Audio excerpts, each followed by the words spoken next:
Have you ever decided, or perhaps your husband or do it yourself, that you were going to change a toilet?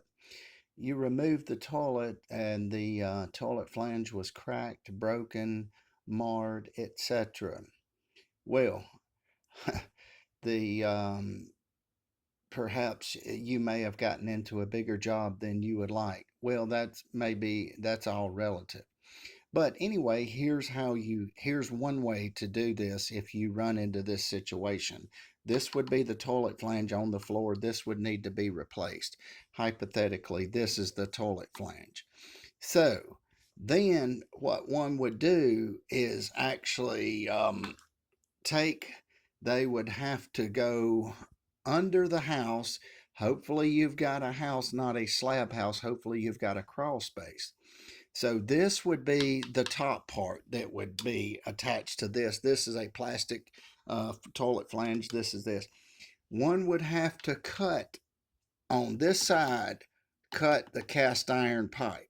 Once you cut the cast iron pipe, one would need to put a Fernco fitting. These are two 5/16 bolts that strap it. You could either use a nut driver or this in your drill, whichever's your choice. But when one puts this, put this halfway up on the bottom side. When one puts this halfway up, one would go to the top part then and cut this PVC and stick it down. Well, this part may hang up. It may be too high. It may not be flush with the floor. So simply you leave this side loose, come back, cut some of this PVC off a little at a time, put it in until this part is flush with the floor. So again, this would be PVC.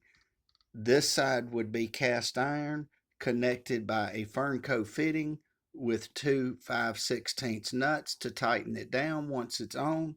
Then you simply put your toilet bolts on, screw it to the floor, screw the toilet flange to the floor, put your wax ring on, and you're ready for your toilet. And that is one method how it's done to transition not CPV, but PVC to cast iron.